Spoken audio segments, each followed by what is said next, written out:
ओम शांति। आज की तारीख है 4/12/2022। आज बाबा की अव्यक्त मुरली है जो कि 9/1/1993 में बाबा के द्वारा चलाई गई थी। इस मुरली का शीर्षक है अव्यक्त वर्ष मनाना अर्थात सपूत बन सबूत देना। इस मुरली के हम कुछ मुख्य पॉइंट्स देखेंगे। आज अव्यक्त बाप अपने अव्यक्त मूर्त बच्चों से मिलन मना रहे हैं। अव्यक्त अर्थात व्यक्त भाव से न्यारे और अव्यक्त बाप समान प्यारे। बाप दादा सभी बच्चों का पुरुषार्थ देखकर हर्षित होते हैं। जब बच्चे मेहनत करते हैं ना तो बाबा उनका पुरुषार्थ देखकर बहुत हर्षित होते हैं। हर एक समझते हैं कि यही समान बनना स्नेह का सबूत है। इसीलिए ऐसे सबूत देने वाले बच्चों को ही सपूत बच्चे कहा जाता है। तो सपूत बच्चों को देख बाप दादा बहुत खुश होते हैं और ऐसे बच्चों को बाबा एक्स्ट्रा मदद भी देते हैं जो बाबा के सपूत बच्चे हैं। जितना हिम्मतवान बनते हैं उतना पदम गुणा शिव बाबा की मदद से स्वतः ही पात्र बन जाते हैं। ऐसे पात्र बच्चों की निशानी बाबा कहते हैं क्या होती है। जैसे बाप के लिए गायन है ना, शिव बाबा के लिए बाप के भंडारे सदा भरपूर हैं। ऐसे ही सपूत बच्चों के सदा सर्व के दिल के स्नेह की दुआओं से, सर्व के सहयोग की अनुभूतियों से, सर्व खजानों से भंडारे भरपूर रहते हैं। किसी भी खजाने से अपने को खाली नहीं अनुभव करेंगे। सदा उनके दिल में यही गीत बजता है, अप्राप्त नहीं कोई वस्तु बाप के हम बच्चों के भंडारे में। उनकी दृष्टि से, ऐसे बच्चों की दृष्टि से, वृत्ति से, वाइब्रेशन से, मुख से, संपर्क से सदा भरपूर आत्माओं का अनुभव होता है। ऐसे बच्चे सदा बाप के साथ भी हैं और साथी भी हैं। जैसे ब्रह्मा बाबा को देखा कि बाप और आप कंबाइंड रूप में अनुभव किया। ऐसा लगता था ब्रह्मा बाबा को देखकर कि सदा बाबा उनके साथ कंबाइंड है। कंबाइंड स्वरूप को कोई अलग नहीं कर सकता। ऐसे ही सपूत बच्चे सदा कंबाइंड रूप का अनुभव करते हैं। किसी की कोई ताकत नहीं जो ऐसे सपूत बच्चों को बाबा से अलग कर सके। फिर बाबा कहते हैं जैसे सतयुग में देवताओं की प्रकृति दासी रहती है अर्थात समय प्रमाण सहयोगी रहती है, ऐसे ही सपूत बच्चों की जो श्रेष्ठ स्थिति के कारण सर्व शक्तियाँ, सर्व गुण समय प्रमाण सदा सहयोगी रहते हैं। सारी शक्तियाँ जैसी परिस्थिति होती हैं बाबा कहते हैं उसके साथ सहयोगी रहते हैं अर्थात सर्व शक्तियों के गुणों के राज्य अधिकारी रहते हैं। तो आप सब बच्चों को निर्बल को शक्तिवान बनाना है, यही श्रेष्ठ दान और सहयोग देना है। फिर बाबा कहें जीवन में उड़ती कला व गिरती कला के आधार की दो बातें हैं। पहली भावना और भाव। अगर किसी भी कार्य में कार्य प्रति या कार्य करने वाले व्यक्ति के प्रति भावना श्रेष्ठ है तो भावना का फल भी श्रेष्ठ स्वतः ही प्राप्त होता है। एक है सर्वप्रति कल्याण की भावना, दूसरा कोई कैसा भी हो लेकिन सदा स्नेह और सहयोग देने की भावना, तीसरी है सदा हिम्मत उल्लास बढ़ाने की भावना, चौथी है कोई कैसा भी हो लेकिन सदा अपनेपन की भावना, और पांचवी है इन सब का फाउंडेशन आत्मिक स्वरूप की भावना। इनको कहा जाता है सद्भावनाएं व पॉजिटिव भावनाएं। तो अव्यक्त बनना अर्थात ये सर्व सद्भावनाएं रखना। अगर इन सद्भावनाओं के विपरीत हैं तब ही व्यक्त भाव अपनी तरफ आकर्षित करता है। अगर इन सब सद्भावनाओं के विपरीत हैं तभी आप व्यक्त में, व्यर्थ में, ऐसे चिंतन में जाते, पर चिंतन में तब आपको आकर्षित करता है।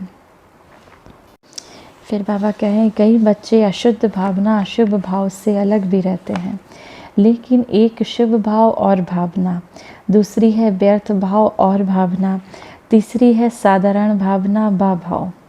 क्योंकि ब्राह्मण अर्थात सेवा भाव, ब्राह्मण का अर्थ क्या है? ब्राह्मण अर्थात सेवा भाव। तो साधारण भावना व साधारण भाव नुकसान नहीं करता, लेकिन जो ब्राह्मण जीवन का कर्तव्य है शुभ भावना से सेवा भाव, वह नहीं कर सकते। इसीलिए ब्राह्मण जीवन में जो सेवा का फल मिलता है, जो सेवा का फल जमा होने का विशेष वरदान है, उसका अनुभव नहीं कर सकेंगे अगर आपकी साधारण भावना और साधारण भाव रहते हैं। इसीलिए अब तो चेक करेंगे तो चेंज करेंगे। अव्यक्त फरिश्ता बाप समान बनना है तो अपने को शुभ भावना और शुभ भाव से इसको परिवर्तित करो। शुभ भावना मनसा सेवा का सबसे श्रेष्ठ साधन है। श्रेष्ठ भाव संबंध संपर्क में सर्व के प्यारे बनने का सहज साधन है। जो सदा हर एक के प्रति श्रेष्ठ भाव धारण करता है वही माला के समीप मन का बन सकता है, क्योंकि माला संबंध संपर्क से समीप और श्रेष्ठता की निशानी है। कोई किसी भी भाव से चले, आपको क्या करना है? सदा शुभ भावना श्रेष्ठ भाव धारण करना है। तो जो इसमें विजयी होते हैं वही माला के, बाबा की जो 108 की रत्नों की माला बन रही है ना, उसके अधिकारी हैं।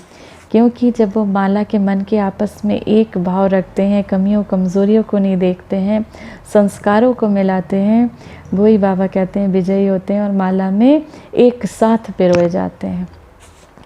अशुभ भाव और अशुभ भावना को भी शुभ भाव और शुभ भावना में परिवर्तन करना है। अब बाबा ने सुनाया था गुलाब का पुष्प होता है, बदबू की खाद से खुशबू धारण कर खुशबूदार गुलाब बन सकता है। तो आप श्रेष्ठ आत्माएं, गुलाब से आप गुलाब का फूल जब ऐसे कर सकता है तो आप श्रेष्ठ आत्माएं अशुभ व्यर्थ साधारण भावना और भाव को श्रेष्ठता में नहीं बदल सकते।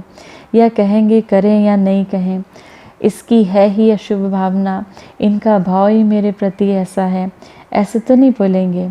आपका तो टाइटल ही है विश्व परिवर्तक। जब प्रकृति को तमोगुणी से सतोगुणी बना सकते हो तो क्या आत्माओं के भाव और भावना के परिवर्तक नहीं बन सकते? तो यही लक्ष्य बाप समान अव्यक्त फरिश्ता बनने के लक्षण सहज और स्वतः लाएगा। यही बाबा कहते यही लक्ष्य बाप समान अव्यक्त फरिश्ता बनने के लक्षण सहज और स्वतः लाएगा। वरदान है आज की मुरली से, ज्ञान को लाइट और माइट के रूप से समय पर कार्य में लगाने वाले ज्ञानी तू आत्मा भव। ज्ञान अर्थात नॉलेज और नॉलेज इज़ लाइट, माइट कहा जाता है। जब लाइट अर्थात रोशनी है कि ये गलत है, ये सही है, ये अंधकार है, ये प्रकाश है, ये व्यर्थ है, ये समर्थ है, तो लाइट और माइट से संपन्न आत्मा कभी अंधकार में नहीं रह सकती।